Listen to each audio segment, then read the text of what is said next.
We've been doing well. Every day we've had a dreamer, a DACA recipient on the show with us because we want to highlight uh, the humanity of this cause and of this case. These are just regular individuals, regular everyday people. Um, and they deserve a chance to stay here and continue to contribute to all of us. We're all in this together. 866-99 Series. We're also on Facebook Live, facebook.com/make it plain, or just put MIP in your search browser. We're also on YouTube, youtube.com/make it plain. And our dreamer today is Jessica Palacios. Jessica, good morning. How are you? Good morning, Mark. Thank you for having me. And thank you for prefacing it that way. Like you mentioned, yes, these are regular, everyday people here. That's us, the dreamers. Yeah, Jessica, you regular every day too, aren't you? Yep, regular schmegular. Tell us a little bit about you and your history. How did you come to the United States? Yeah, definitely. And you'll have to excuse me. I have a bit of a cold, so I'm a little hoarse. I'm sorry. Yeah, I was born in San Luis Potosí, Mexico, and my family moved here when I was 7. As you can imagine, facing bleak economic prospects, we were searching for a better life and a chance at the American dream. So I grew up in Dallas, Texas, and I went to school there through high school, and then went to college there at the University of Texas at Dallas. It was definitely a hard transition the first few years. I felt that we did everything we could to assimilate to the culture. And, you know, I did grow up knowing that I was undocumented. That reality didn't quite hit me. It didn't quite hit me how that was going to affect me until it was time to go to college. When I started applying for schools, I had certain 4-year universities in my mind that I wanted to go to, and I had a top one in mind. And I remember, you know, talking to my family and saying, "This is where I want to go. Like, I'm really excited. You know, the first year you have to live on campus, so like here are the packages." And my parents never quite said it, but I could tell that the way they shied away from the subject that we didn't have the resources for me to go to school. And then once I was in school, thankfully I was able to enroll in the local community college, and I worked really hard when I was there, and was able to transfer to a 4-year university. It just wasn't the timeline that I had in mind initially. And once I was in school, I kind of lived with that reality again. You know, I was working 2 waitressing jobs and just trying to, you know, support myself and pay my way through college. And I kind of, in the back of my mind was always this tugging, you know, concern, what's going to happen after I'm done with college, because, you know, I was at the time, this was before DACA, you know, 2010, 2011, I was worried. I was worried about what my career prospects would be. I knew that there wouldn't really be anything, you know, too impressive out there for me if I didn't have the corresponding, you know, documentation. I was a junior in college when Obama introduced DACA, and I couldn't even begin to tell you in how many ways it changed my life. I never had a proper identification growing up, like a state ID or anything like that. So, I mean, it's even things where you feel, am I really, you know, do I really matter here? And DACA gave me a sense of belonging, a sense of feeling legitimized. So it definitely really changed my life. And after receiving DACA, I continued being very involved with my university, and I was very involved with a group called Alpha, ALPFA. And through that network, I had access to professional mentors, and thanks to their help, I was able to start a career in finance. So for the past 3 years, I've been working, and like you mentioned, just, you know, living life like a regular person here, regular American person here. And I can definitely say that that's, you know, that's my culture. And, you know, I've grown up here, so I'm very thankful for DACA. It is very scary that, you know, the current administration has decided to rescind the DACA program. There's just so much that goes into that. There's so many people who are affected, and I'm really hopeful that Congress can get something done in a quickly, because it's a group that definitely has worked to be here, and has, I feel, earned a place here. Jessica Palacios with us, folks. Quick calls, 866-99-SIRIUS, 866-997-4748. I'm moved by your story. You say you work in finance now. I do, yes. So what do you do exactly? So I most recently was working in the real estate investing industry. So basically working on management and strategy for the real estate division of an investment bank. So, as I say, on the one hand, of course, all of you are regular, but then all of the dreamers we've talked to, including you, are very smart, bright, and heavy people, too. I mean, you're smart. You're obviously gifted. You're able to do that job. That also undermines and undercuts the argument that everybody's MS-13. That's what that's what Trump says. Clearly, you're not. Tell us about what made your parents come to the United States. Tell us about that. How did that happen?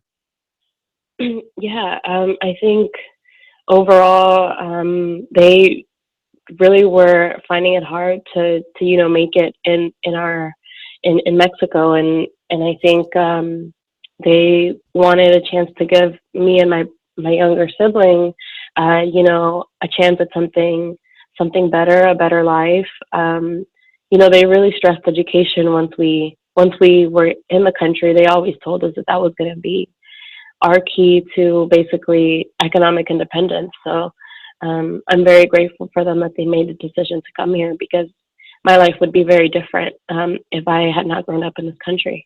So how did they came here undocumented at first? Yes. Okay. And your younger sibling, how is your younger sibling now? Is your younger sibling also a DACA recipient? Yes, he is. Okay. Mm-hmm.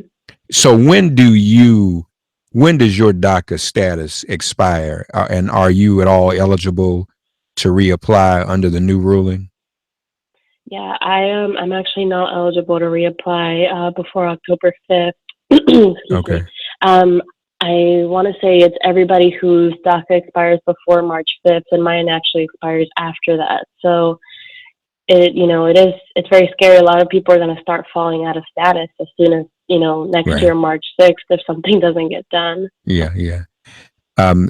Jessica, your story is very touching, and I hear the emotion in your voice. And now that I hear it, I want to try to put myself in your shoes. You're 7 years old. You're a child. Your parents are all you have, and you believe in them and you trust them, and they bring you here to a place that obviously is better than the place where you were before. Your parents, there's no doubt your parents love you. So when you're faced with these other obstacles in life, it's not because of your parents, it's not your parents' fault.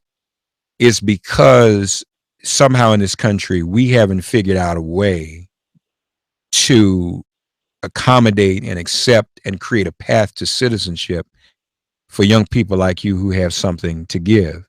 It must leave you in really a state of despair and confusion. I can only imagine.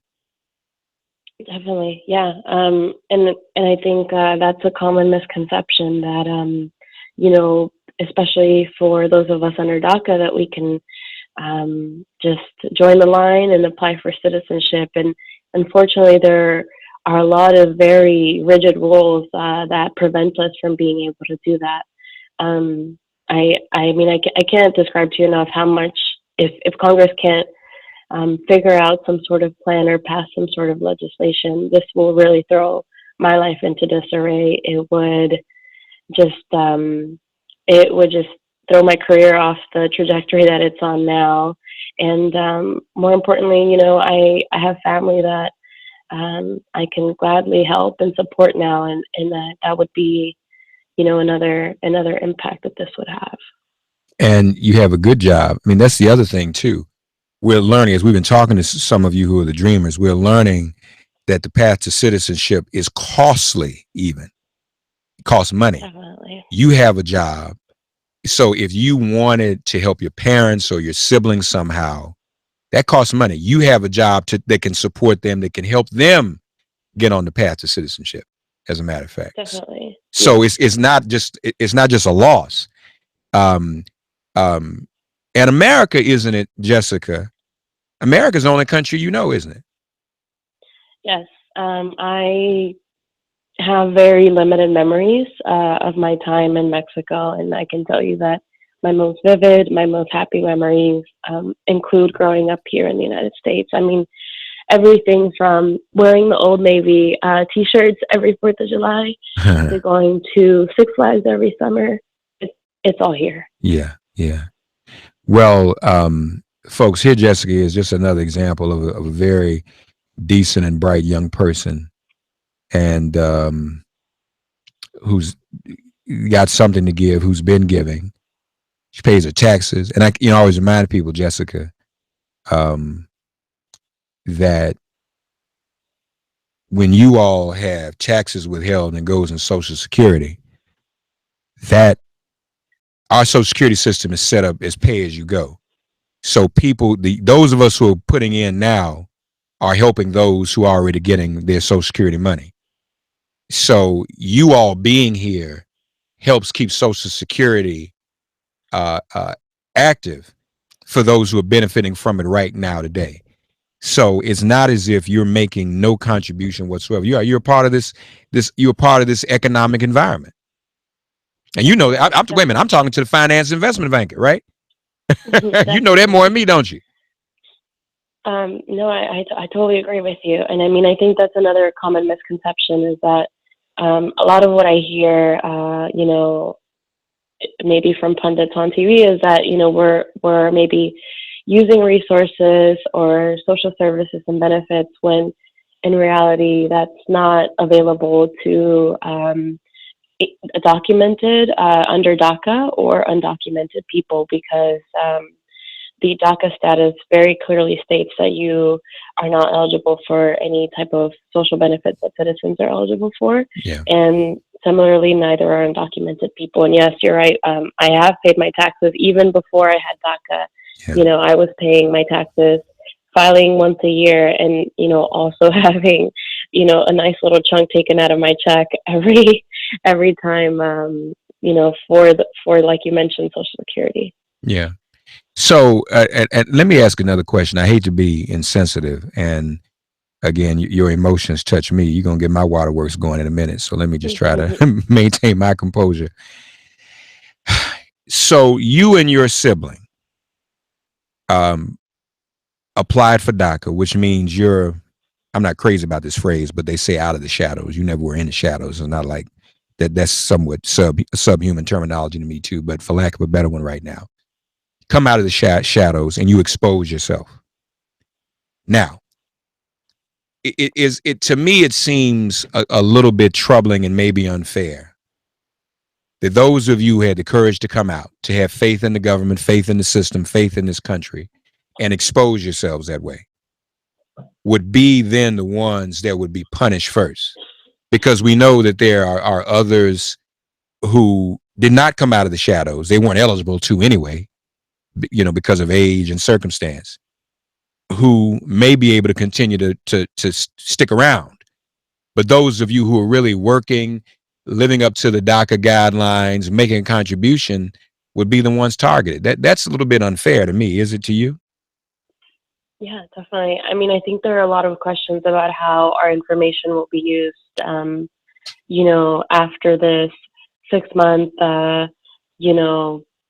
timeline, and also after people start falling out of status. There is a lot of information that we gave, to the government with an understanding that we would be, basically under this DACA status. So right. It's a very scary thing to think about. Again, I maybe have this blind faith that the administration will do the right thing and get something done, that Congress can get something done, and that, God forbid, they take, longer than the 6 months. I hope that they would be wise enough to not target, folks who were protected under DACA. But I can't be sure, of what will happen, because there have already been instances of folks who are protected currently under DACA who have been mistreated in the process. Dreamers.fwd.us, dreamers.forward.us, dreamers.fwd.us. Find out how you can contact your member of Congress, your member of the House, and of the Senate. Folks, it's really up to us to act on behalf of these young people, to defend them, defend DACA, demand a clean Dream Act, all of the above. How, well, I'm talking to you, I hear it in your voice, but how's your daily routine and going to work every day? Are you kind of just are you down? Are you able to function full capacity? Is this a total distraction for you, or are you just doing your best to keep your head up? Yeah, I think definitely the latter. I'm just keeping my head up, like you mentioned, and I think more importantly, this is a group of young people who have been faced with uncertainty. They've faced uncertainty before we have, and I think it's just trying to continue living life as I was before, doing the right thing and working as hard as possible, and doing as much advocacy as possible and being involved in the process, and hoping that that it'll work itself out. I think I have not met a single dreamer who has just kind of stopped in their tracks and given up. So I think more importantly, just staying on top of everything as much as before. Don't give up. Don't you give up either. Keep your head up. We got your back. Okay. Thank you. Be strong. We'll talk again soon. Okay. Keep up the great work. Very, very proud of you. All right. Thank you. Thanks so much. Thanks for having me. I really appreciate you bringing light to this issue. Of course. And this won't be the last time either. We're going to stay on it. Okay. Jessica Palacios, our very special guest. Take care, Jessica. Have a good day. Hope you feel better too. Thank you. All right. All right. Bye-bye. Okay, folks, that about wraps us up, right? We're done. We covered all the bases. Everything good? You got another hour to go? You want to talk some more? Let's give her. Just give her the next. Yeah. Want to replace Stephanie Miller with you? Is that what you want to do? Woman on woman crime.